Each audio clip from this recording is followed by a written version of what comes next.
இந்த கோடை காலத்தில் நமக்கு குளிர்ச்சி தரக்கூடிய இந்த வெள்ளரிக்காய் கூட்டு எப்படி செய்யலாங்கிறத நம்ம பார்க்கலாம். வீடியோவுக்கு போகலாமா?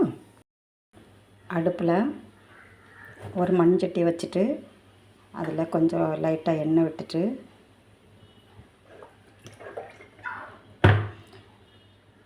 எண்ணெய் சூடான உடனே கடுகு, உளுந்தம்பருப்பு நன்கு பொரிஞ்ச உடனே கடுகு பொரிஞ்சதும் தாளிக்கிறதுக்கு வத்தல், கொஞ்சோண்டு ஜீரகம் போட்டுட்டு கருவேப்பிலையும் போட்டுட்டு நம்ம பொடிசாக கட் பண்ணி வச்சுருக்க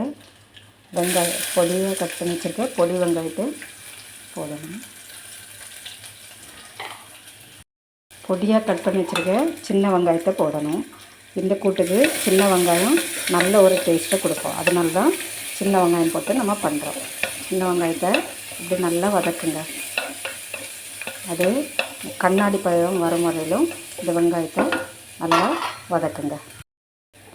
வெங்காயம் நல்லா இப்படி கண்ணாடி பதம் வரணும். வந்த உடனே நம்ம கட் பண்ணி வச்சுருக்க இந்த வெள்ளரிக்காயை உள்ளே போடும். இந்த மாதிரி பொடிசாக வெள்ளரிக்காய் கட் பண்ணி வச்சா தான் நம்ம பொரியல் பண்ணும்போது அது அழகாக வெந்து வர்றதுக்கும் நம்ம சாப்பிடும்போதும் நல்ல டேஸ்ட்டு கொடுக்கும். இப்போ வெள்ளரிக்காய் வதங்கிறதுக்கு அதுக்கு தேவையான உப்பை நம்ம போடுவோம். உப்பு போட்டுட்டு தண்ணி எதுவும் சேர்க்காம அடுப்பை சிம்மில் வச்சுட்டு நல்லா இப்படி கிண்டி விட்டுக்கிட்டே இருக்கணும். ஒரு மூடி போட்டு மூடி வச்சு அப்பப்போ திறந்து பார்த்து இப்படி கிண்டி விடணும். வெள்ளரிக்காய் நல்லா வேகட்டும். இது வெந்து வரதுக்குள்ளே நமக்கு இதுக்கு தேவையான கொஞ்சம் தேங்காய் அரைச்சிட்டு வந்துடும். நம்ம இப்போ அரைக்கிறதுக்கு மிக்ஸி ஜாரில் 1/4 முடிக்கும் கொஞ்சம் கம்மியாக தேங்காய், அப்புறம் 1 ஸ்பூன் ஜீரகம், அல்லைன்னா முழு ஜீரகம் போடணுன்னா ஜீரக பொடி இருந்தால் பொடியை போட்டு வைக்கலாம். மிளகா வேணும்னா காரத்துக்கு ஏற்றவாறு மிளகா போட்டுக்கோங்க. நான் இப்போது வத்தல் பொடி போடுறேன். எனக்கு காரத்துக்கு ஏற்றவாறு வத்தல் பொடி லைட்டாக சேர்த்துக்கேன்.